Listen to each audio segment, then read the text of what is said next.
Hello दोस्तों, मैं जाकिर हुसैन आपकी अपनी जेडएस क्लासेस में स्वागत करता हूं। एंशिएंट हिस्ट्री के एमसीक्यू क्वेश्चन की सीरीज़ में वीडियो नंबर 12 में मैं आपका स्वागत कर रहा हूं। आइए हम शुरू करते हैं क्वेश्चन नंबर 391 से। और यह क्वेश्चन जो दिया है कि निम्नलिखित में से किसके लिए कहा जाता है कि उसने शस्त्रार्थ में अनेक बौद्धों और जैनों को पराजित किया तथा पल्लव राजा महेंद्र वर्मन को शैव धर्म में दीक्षित किया। अप्पर थे, अंडाल, गोरक्षनाथ, त्रुप्पान, इनमें से कोई नहीं है एक से अधिक। बात किसकी कर रही है? यहाँ पे कर रहा है बात की शस्त्रार्थ में अनेक बौद्धों और जैनों को पराजित किया गया, फिर भी लेकिन पल्लव राजा महेंद्र वर्मन को शैव धर्म में क्या किया गया है? दीक्षित किया गया है। वो कौन थे? तो वह थे अप्पर। राइट ऑप्शन ये होगा। निम्नलिखित में से नेक्स्ट क्वेश्चन है, निम्नलिखित में से कौन सा अध्ययन केंद्र बौद्ध केंद्र के रूप में प्रसिद्ध नहीं था? नालंदा, विक्रमशिला, नदिया, उपयुक्त में से कोई नहीं, इनमें से कोई नहीं है एक से अधिक। बात कर रहे हैं कि अध्ययन केंद्र बौद्ध के केंद्रों में से नहीं था। नालंदा जानते ही था, विक्रमशिला भी था, लेकिन यहाँ पर अगर नहीं था तो यह था नदिया। राइट ऑप्शन सी होगा। नेक्स्ट क्वेश्चन है कि स्वर्ण भूमि का वह राजा कौन था जिसने नालंदा में एक बौद्ध विहार की स्थापना की तथा उसके रख रखाव हेतु अपने दूत द्वारा देवपाल से 5 गांव दान में देने के लिए प्रार्थना किया था?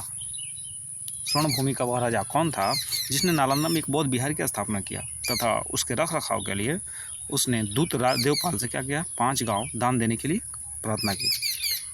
धैर्येंद्र, संग्राम धनंजय, बालपुत्र देव, चूड़ामणि वर्मन।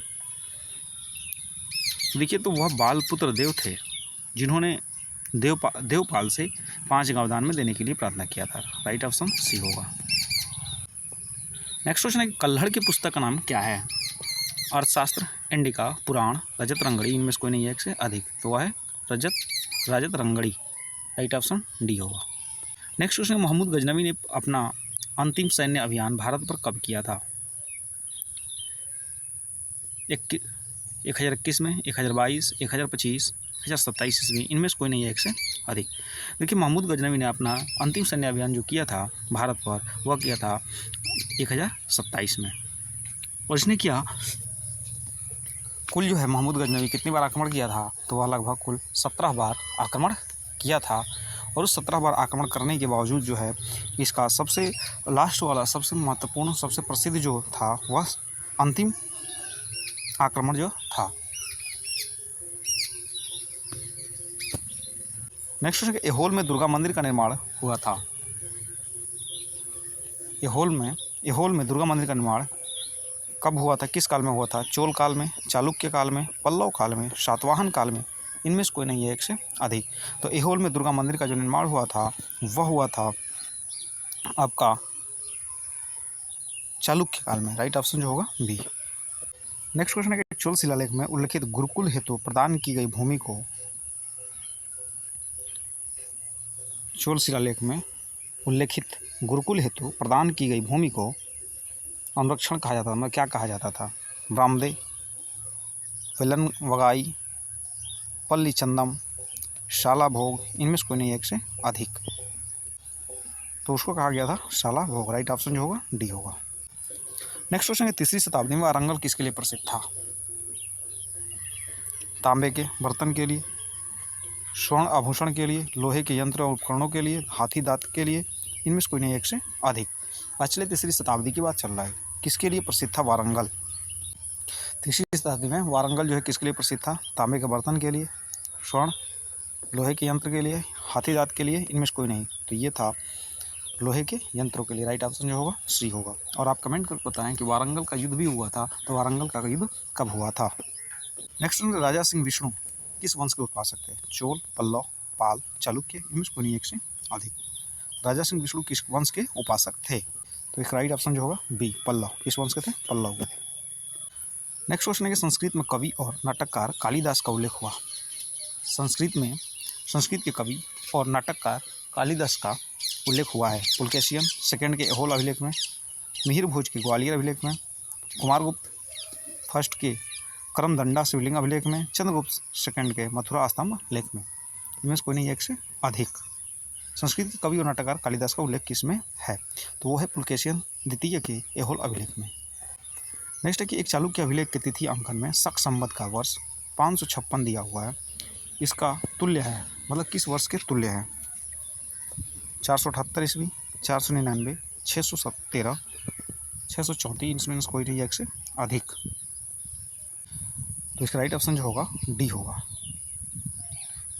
क्या कह रहा है कि चालुक्य अभिलेख की तिथि अंकन में शक संवत का वर्ष कितना है? 556 है। तो संस्कृत इसका तुल्य वर्ष कौन सा होगा, मतलब इसके समान कौन सा वर्ष होगा? तो वह कितना कौन सा होगा? 634 होगा। मतलब हम क्या कर सकते हैं कि 634 में यदि हम 556 घटा दें तो ये हो जाएगा 8, 14 में से 6 8 हो जाएगा और 12 में से 5 गया 7। मतलब कितना? 78 वर्ष का क्या होता है? डिफरेंट होता है। नेक्स्ट है कि 7वीं और 8वीं सदी में बहुत शक्तिशाली हो गए और कांचीपुरम उनकी राजधानी थी। 7वीं और 8वीं शताब्दी में कौन सा वंश था जो बहुत शक्तिशाली हो गए और उनकी राजधानी जो थी कांचीपुरम थी? पल्लव, प्रतिहार, पाल वंश, चोल वंश। इनमें से कोई नहीं एक से अधिक। तो वह कौन थे? पल्लव थे। मतलब पल्लव 7वीं और 8वीं सदी में क्या होते? बहुत शक्तिशाली हो गए, बहुत समृद्ध हो गए, बहुत पावरफुल हो गए और ये अपनी राजधानी जो थे इनकी कहाँ थी? कांचीपुरम थी। तो कौन थे? तो वह थे पल्लव। राइट ऑप्शन ए होगा। नेक्स्ट क्वेश्चन है कांची किसकी राजधानी थी? कांची जो थी किसकी राजधानी थी? राष्ट्रकूटों की, पल्लवों की, चोल या चालुक्यों की? इनमें से कोई नहीं एक से अधिक।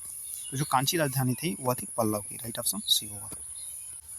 नेक्स्ट है कि पांड्य वंश की राजधानी थी गया, कांचीपुरम, मदुरई, द्वार समुद्रम। इनमें से कोई नहीं एक से अधिक। तो पांड्य वंश की राजधानी जो थी मदुरई थी। राइट ऑप्शन सी होगा। नेक्स्ट क्वेश्चन है कि खाली स्थान मदुरई के आसपास के क्षेत्र पर शासन किया और 13वीं शताब्दी में सर्वोच्च प्राप्त की कौन थे? राजपूत, चोल, चेर, पांड्य। इनमें से कोई नहीं एक से अधिक। कल तो पांडे जो थे, पांडे ने मदुरई के आसपास क्या किया? आसपास के क्षेत्र पर शासन किया और साथ ही साथ वो 13वीं शताब्दी में क्या किया? सर्वोच्च स्थान प्राप्त भी कर लिए। तो राइट ऑप्शन जो होगा डी होगा। किस चोल राजा ने जल सेना प्रारंभ की थी? किस चोल राजा ने जल सेना प्रारंभ की थी? राजेंद्र चोल, प्रांतक प्रथम, राजाराज द्वितीय, राजराज प्रथम। इनमें से कोई नहीं एक से अधिक। किस चोल राजा ने जल सेना प्रारंभ की थी? तो वह थे राजराज प्रथम। नेक्स्ट है किस चालुक्य राजा ने कन्नौज के राजा हर्ष को पराजित किया था? सिद्धराज सोलंकी, वास्तुपाल, पुलकेशियन द्वितीय, मूलराज। इनमें से कोई नहीं एक से अधिक। तो वह पुलकेशियन द्वितीय थे जिन्होंने चालुक्य राजा कन्नौज राजा हर्ष को क्या किया था? पराजित किया था।